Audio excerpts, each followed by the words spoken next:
Olá, estamos dando início a mais uma série de estudos, né, refletindo a vida, onde estaremos fazendo menção do livro de Eclesiastes. O livro de Eclesiastes é o livro assim, mais filosófico da Bíblia, onde o prisma do livro, né, o porquê do livro, podemos dizer assim, é exatamente o sentido da vida. Né? O autor, o pregador, o Colette, ele busca encontrar razões de viver, mas isso num foco meramente humano, terreno, evidentemente, que ele mesmo vai concluir no final do seu livro, no capítulo 12, que na verdade o objetivo maior das nossas vidas tem que ser Deus, porque o resto é futilidade. Né? E assim ele até nos compara com os seres irracionais, que a verdade é essa. Né? Quando nós olhamos assim com foco meramente humano para nós, os humanos, o que nos sobra? Nada. Né? Veja bem, você nasce, cresce, reproduz e morre. Todos os demais seres, assim acontece também.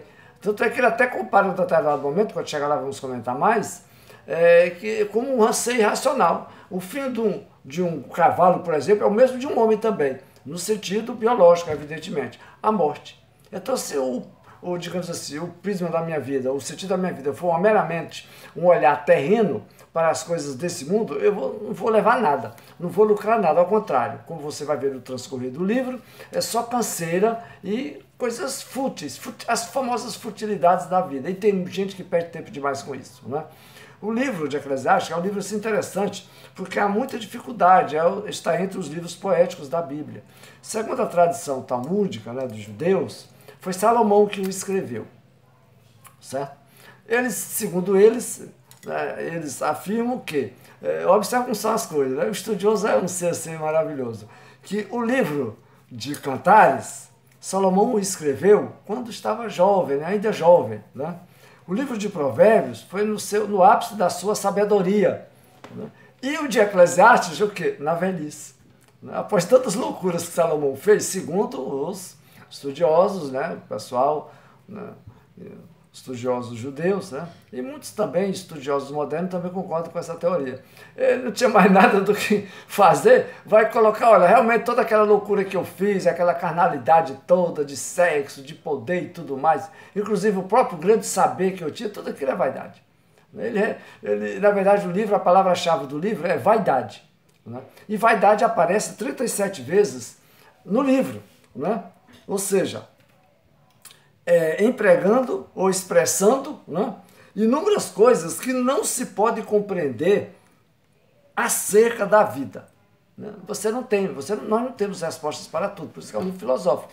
Nós não temos, você indaga, você se questiona e depois você não tem resposta. E o livro ele não vai dar nenhuma resposta cética ou ateísta, de maneira nenhuma, apesar de ser um livro filosófico.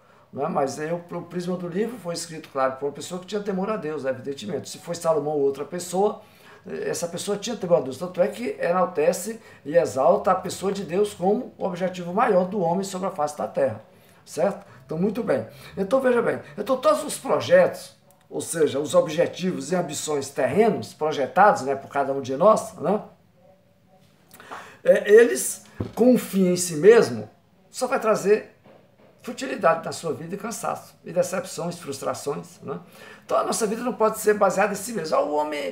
Tudo homem termina aqui quando ele morre. Isso é uma conclusão muito triste.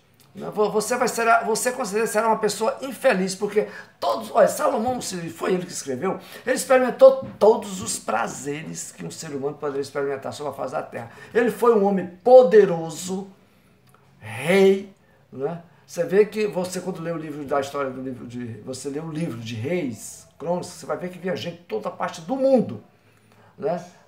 Ouvir Salomão, bajular Salomão, em outras palavras, entendeu? Saiu admirados com aquela pessoa.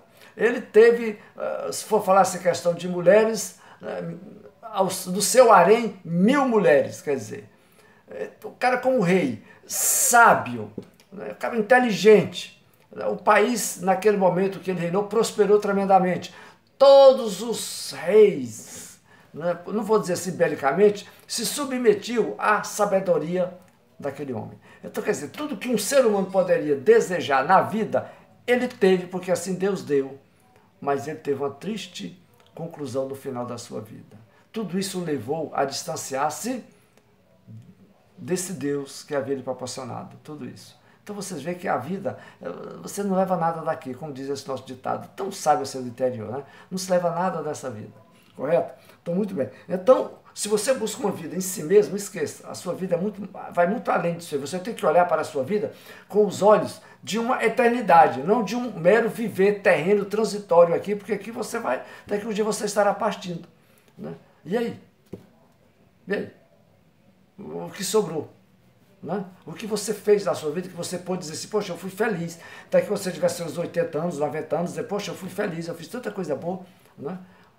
Entendeu? Muito bem. Então vamos lá. Nós temos outra palavra também, eu sei que é muito utilizada no livro de Provérbios, a palavra debaixo do sol. Ou seja, tudo que acontece aos homens aqui da terra. Né? Essa palavra aparece 29 vezes. Dá-nos a entender que está... Né? Que essa vida debaixo do céu, aqui debaixo dos céus, ela está saturada. Né? Saturada de quê? Né? De injustiças, incertezas, mudanças de sorte, ou seja, reveses que acontecem na nossa vida, né? Violação da justiça. Né? Então como é que você pode ter prazer vivendo numa sociedade dessa? Com as raríssimas exceções, os raríssimos casos contrários. Você não pode ser feliz, não tem como você ser feliz. E daí o pregador viver inquieto, está inquieto. Nós vamos, a partir do próximo vídeo, já começar a discorrer sobre cada capítulo, cada experiência, né, que o autor, né, o observador, o pregador, né, nos passou. Né? Então veja bem, então o sumo bônus, né, desejado do homem, não tem como, ou seja, o bem maior, né, o bem-estar, podemos dizer assim, né, aquela coisa maravilhosa que você tanto deseja, nesse sumo bônus, né, você não vai encontrar aqui na Terra. Quanto ao homem, não. Você só vai encontrar em Deus, e isso é na eternidade. Né? O próprio Jesus já nos atestou isso. Entendeu? Então você, preste bem atenção, você vai aprender demais. Você já aprendeu muito no livro de Provérbios, com certeza, conosco, nas nossas breves reflexões, o Provérbio da Vida, e aqui você com certeza vai, digamos assim, filosofar um pouco mais a respeito da sua vida. É claro que o livro de Eclesiastes inclui também muitos provérbios, muitos ensinos, evidentemente, mas ele é focado mais no olhar humano, terreno, né? O questionamento, o que vale a pena nós, no nosso caminhar do dia a dia, né? O nosso viver diário que Deus nos proporciona. Nós devemos entender que a vida ele é um dom de Deus para vivermos diariamente de forma que venhamos a ter satisfação. É uma palavra assim antiga, muita gente não gosta de pronunciar, mas é aquela satisfação, aquela coisa que vem do nosso interior para fora. E quando você está satisfeito, contente consigo mesmo, essas palavras já praticamente não se pronunciam mais hoje, né? A pessoa gosta de uns linguagens assim modernos, né? Mas são muito assim, estereotipadas. Essa palavra satisfação, né? O contentamento, a pessoa quando está satisfeita e contente, qualquer pessoa olha para você já percebe logo, aquele,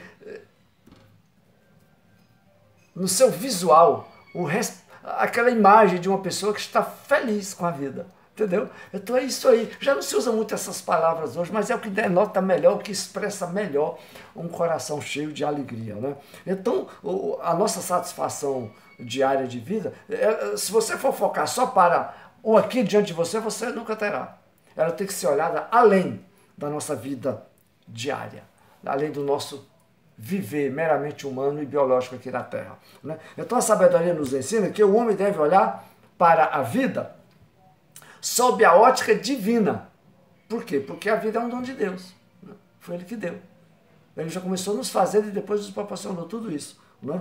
Confiando em Deus diante o quê? Da aparente futilidade e ausência de propósito da nossa vida. Porque de repente a gente vai dizer assim, olha, vale a pena viver? E muita gente dá cabo à própria vida, porque não tem resposta. Né? Porque ele olha para o horizonte e só enxerga ele mesmo. E os problemas e a futilidade da vida, as injustiças, as corrupções e todas essas mazelas que nós, principalmente aqui no Brasil, convivemos com elas.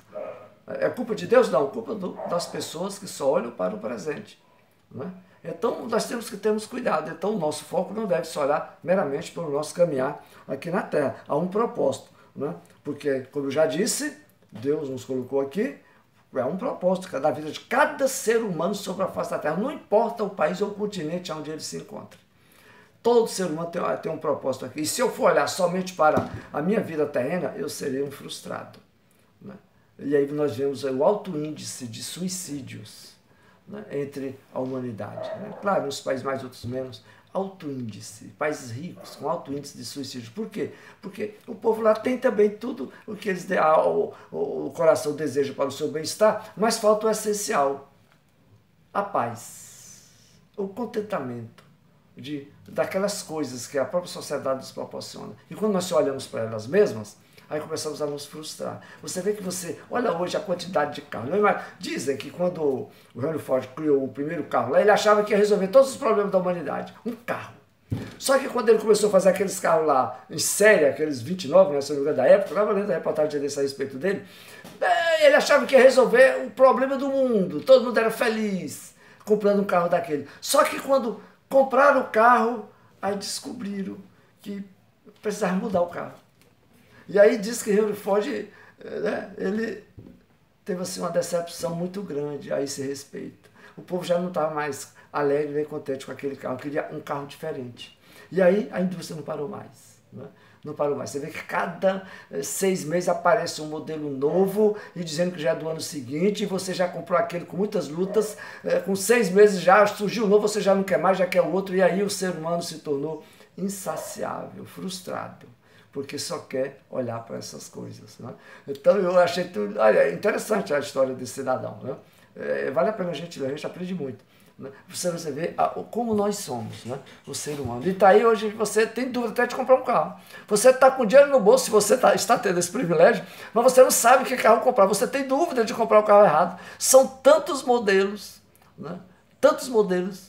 E assim, eu falei carro por falar, ia ser um relógio. E celular então, nem se fala. Computador, notebook, essas coisas todas, nem se fala. Né? Um mero óculos, você vai trocar, chegou a hora de você trocar o seu óculos, você chega, você fica perdido. Com tantos modelos de óculos. E quando você compra, se arrepende porque devia ter comprado aquele outro. Assim está o ser humano. E assim o livro de Eclesiastes, com certeza, vai nos ensinar demais. Entendeu? Deus te abençoe na compreensão dessa introdução desse livro e até o nosso próximo vídeo. Em Cristo Jesus.